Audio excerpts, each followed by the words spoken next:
Nos dirigimos, colegas, amigos, como siempre, a los investigadores, a los profesores de historia en los diferentes niveles, a los estudiantes de historia, a los aficionados a la historia seria, con nuestra serie de vídeos breves bajo la etiqueta de ¿qué es la historia? Hoy toca hablar de narración e historia, ¿no? Cuestión que tiene muy larga tradición en nuestra disciplina. Decimos que narración es, en suma, contar lo sucedido, sea con un enfoque realista o con un enfoque de ficción. Es lo que en nuestra terminología llamamos la historia narrativa, la historia relato. También nos referimos como sinónimo de historiografía a la escritura de la historia, con lo que se demuestra lo que decía antes, es decir, la muy larga tradición que tiene la relación entre la historia y la narrativa, ¿no? La historia narrativa más conocida es la aportada por el positivismo, que fue muy criticada por los nuevos historiadores del siglo pasado, yo creo que con razón, porque se caía con frecuencia en una historia puramente descriptiva, en una historia superficial. Se decía incluso que parecía más literatura que ciencia, a pesar de las aspiraciones cientifistas de von Ranke y compañía. Después, mucho después, vino el posmodernismo a intentar convencernos de que la historia era una rama de la literatura, ¿no? Incluso cambiando acepciones, por ejemplo, narrativa y relato, por la aportación posmodernista, pues equivalen también al discurso, ¿no? Para poder decir que la historia que escribimos es narrativa, es pura narrativa, puro relato, es decir, puro discurso.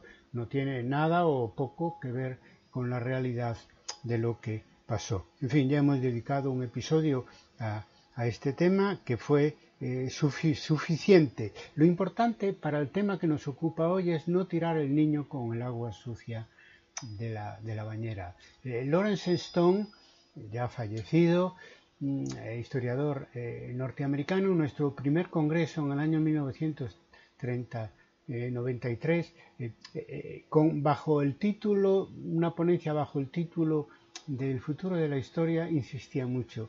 Es necesario, está claro que es necesario, él decía, insistía mucho en eso de que el historiador debe escribir bien, yo añadiría debe escribir para todos, no solo para nuestros colegas, ¿no? Y no solo cuando haces, yo que sé, historia política, historia de la mentalidad, también cuando haces historia económica, estructural, cuantitativa, etcétera, hay que escribir bien, hay que tener ese orgullo de escribir bien la historia, incluso cuando sea compleja de analizar y compleja incluso de entender. Bien, nosotros hemos lanzado ya hace algo más de 20 años esa idea de hacer una nueva historia narrativa. Hemos puesto a debate este planteamiento, decía que va más lejos de lo que estamos hablando aquí, bueno, hay que escribir bien, etcétera, que se puede aplicar a cualquier otra disciplina académica, sobre todo si hablamos de humanidades y de ciencias sociales, y que no sobra insistir en ellos naturalmente, sino que nosotros íbamos más allá en el segundo Congreso Internacional de Historia Debate, porque estábamos planteando una nueva interdisciplinariedad entre la historia y no solo la literatura, cine y otras ficciones, que además fuera bidireccional y que pudiéramos aprovechar en estos saberes literarios y de ficción a escribir mejor la historia, sin abandonar, claro, jamás el rigor. Es necesario, decíamos, insistimos hoy, experimentar esa cooperación entre historia y literatura, aprovechando que desde hace un tiempo la propia literatura vive un afán de realismo, ¿no? Es decir, que en la publicidad de cualquier novela histórica se dice está basada en hechos reales. Bueno, los hechos reales, tratándose de una novela histórica, normalmente la sacan de nosotros, de los historiadores, y con mucha peor fortuna que nosotros cuando hacemos historia, pero bueno, lo aprovecha, que para eso escribimos y para eso se hacen nuestras investigaciones, pero con enormes limitaciones. Visto desde el otro lado, desde el lado de la historiografía, debemos hacer lo que ellos hacen. Importan datos para hacer novela, datos historiográficos, y nosotros debemos importar técnicas y modos de escribir de la literatura, ¿no? y otras ficciones. Me refiero, yo que sé, a estilos, tramas, escenas, narradores, incluyendo el propio historiador, a recursos como el flash black, pasado presente, que sobre todo lo vemos mucho en cines. Son cosas que nos pueden ser útiles para escribir bien la historia, como decía Lawrence Stone. En este sentido, para ir hacia una nueva historia narrativa, tenemos un precursor egregio, que es don Claudio Sánchez Albornoz de joven, en un año 1934, cuando investiga y escribe estampas de la vida en León hace 1000 años, ¿no? Ahí él intenta compaginar la narración, que es la innovación que propone, con mucha erudición, como era característico por parte de Sánchez Albornoz.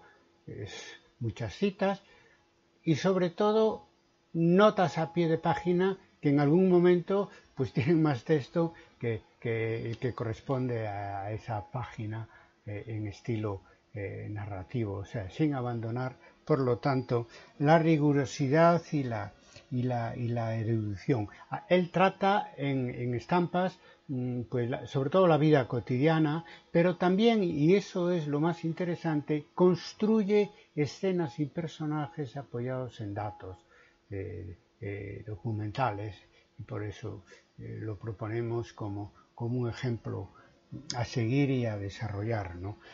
Claro, se me podrá decir, y algo de verdad hay, que no todas las fuentes y temas de investigación se prestan a una nueva historia narrativa. Desde luego, no es el caso de las fuentes narrativas, no es el caso tampoco de las fuentes judiciales, sobre todo de algunas de ellas, pero también, y eso lo tenemos que aprender de Claudio Sánchez Albornoz, en base a documentación de archivo, en su caso económico-social, se puede reconstruir con un estilo narrativo el pasado que analizamos con nuestro oficio, ¿no? También otra cosa interesante que nos planteamos, estamos proponiendo todo esto a debate, es utilizar una doble edición, es decir, una edición literaria y una edición académica con notas y en fin, y todas las referencias que sean necesarias para demostrar que la historia narrativa que escribimos está basada de verdad, de palabra de historiador, en hechos reales. Podemos decir que planteamos esto porque, como se dice, la realidad a veces supera la ficción. Se trata de demostrar eso haciendo una nueva historia narrativa que no abandone el rigor documental e interpretativo, ¿no? También para hacer reconstruir el pasado histórico. Claro que para hacer esta nueva historia narrativa que proponemos, antes hay que desarrollar, o paralelamente hay que desarrollar, la historia de las mentalidades. De las críticas que hacen los novelistas históricos a los historiadores, yo creo que la más correcta, y que debemos asumirla como correcta, es cuando dicen que a la historia que nosotros escribimos le falta emoción, es decir, le falta sentido y sensibilidad humana, ¿no?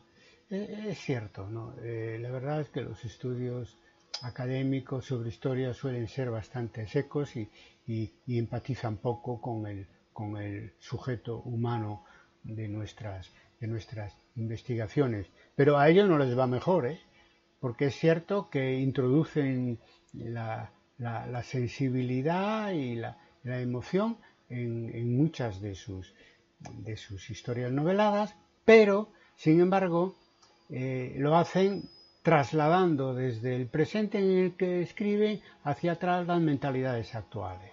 Claro, ahí poco pueden copiar de los historiadores porque hemos desarrollado poco la historia de las mentalidades, y en caso de que lo hagamos en todos los campos y líneas de investigación como debe hacerse, estoy seguro de que el novelista histórico que quiera apoyarse en datos reales podrá apoyarse también en datos reales de tipo mental, que evite esos anacronismos que nos estallan en la cara cuando leemos una novela histórica y de pronto vemos ahí pues una mentalidad, por ejemplo, feminista, típica de los tiempos actuales, lo cual no quiere decir que en la Edad Media, por ejemplo, que como sabéis es lo que yo trabajo y conozco más, no haya reivindicación femenina en tantas cosas, ¿no? Pero no la mentalidad feminista actual, que nace con las sufragistas en finales del siglo XIX, en fin, y sobre todo se desarrollan lo que hoy conocemos como feminismo más bien en la segunda mitad del siglo XX. Entonces, nada, anacronismos, sobre todo anacronismos mentales. Es más fácil reconstruir un ambiente, etcétera, y decorar pues eso, un espacio de una batalla, con especialistas empuñando espadas, etcétera, que reconstruir la manera de pensar, sentir e imaginar la realidad que tenían los hombres de la época, esa en la que se sitúa, pues en este caso, una novela histórica, y en el caso nuestro, la nueva historia narrativa que queremos desarrollar. A veces, tenemos por lo tanto que entrar en competencia con los que se llaman escritores de novela histórica realista, pero teniendo claro, porque ellos además nos lo dicen, que no van a renunciar jamás a la ficción. Es decir, si piensan que los datos que extraen de los historiadores son suficientes, bien, con eso redactan esa parte de su novela, ¿no? Pero si piensan que son insuficientes o que simplemente hay una ausencia de datos, simplemente inventan y nunca renuncian a eso.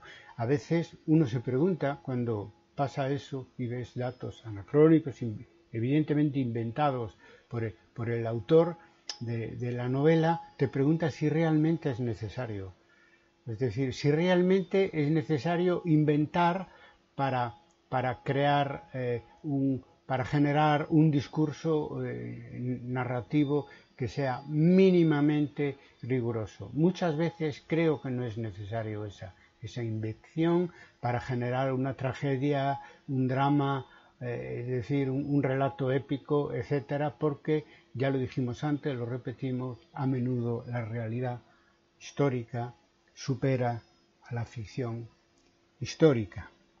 Bien, tenemos que competir con los escritores realistas, pero también cooperar con lo que se llama también novela de no ficción, lo cual, claro, es una paradoja decir eso, que una ficción puede ser no ficción, probablemente sería ya otra cosa, pero es muy bueno que se diga eso, porque responde a eso que decíamos antes del afán de realidad, por parte no solo del autor de novelas históricas o de novelas actuales, sino también y sobre todo del propio lector, porque la credibilidad que tiene la realidad es enorme. Entonces uno le gusta la ficción porque se lee sin grandes dificultades, de una manera seguida, etcétera. Pero por otro lado, claro, le gustaría saber si eso es real o se lo acaba de inventar el propio autor, que muchas veces dice que no es nada inventado, y otras veces dicen que sí, que no renuncian a la invención. O sea, tienen sus contradicciones, como tenemos todos en cualquier ámbito de la vida. Por lo tanto, y concluyendo ya a los autores de ficción, incluso cuando dicen que no es ficción, les sobra estilo y les falta rigor, y a nosotros todo lo contrario. Nos falta estilo y nos sobra rigor. Por lo tanto, ahí hay un reencuentro entre novelistas e historiadores que ojalá fructifique. Creo que por parte del autor de ficción ya se ha dado un paso, hablan de obras de no ficción, ahora falta que nosotros demos el paso que nos corresponde a nosotros, es decir, hacer una historia rigurosa con trama y escenas y personajes literarios, pero eso sí, documentados, donde naturalmente, como cualquier imaginación, pues también entra la empatía y la imaginación del propio investigador, como hemos estado defendiendo en esta serie de vídeos breves. El historiador no solo tiene que pensar a la hora de escribir la historia, sino también imaginar, y eso nos puede ser útil para documentar, pensar, imaginar historias de nueva historia narrativa. Termino por hoy la lectura que propongo, no tengo mucho más que ofrecer porque es un tema que está a debate, en el que hay más posiciones historiográficas y epistemológicas que práctica concreta. Entonces lo que ofrezco es mi conferencia, que la tenéis en vídeo, está en texto también, el Segundo Congreso Internacional de Historia y Debate en el año 1999, que se titula El retorno de la historia. Allí está la primera formulación de esto que venimos hablando aquí, es decir, la posibilidad y la necesidad de una nueva historia narrativa. Y nada más por hoy. El próximo episodio será sobre los ámbitos espaciotemporales de la historia. Me despido, como siempre, en este caso con una canción que dice, o podría decir, la historia verdadera no se compra ni se vende. Muchas gracias.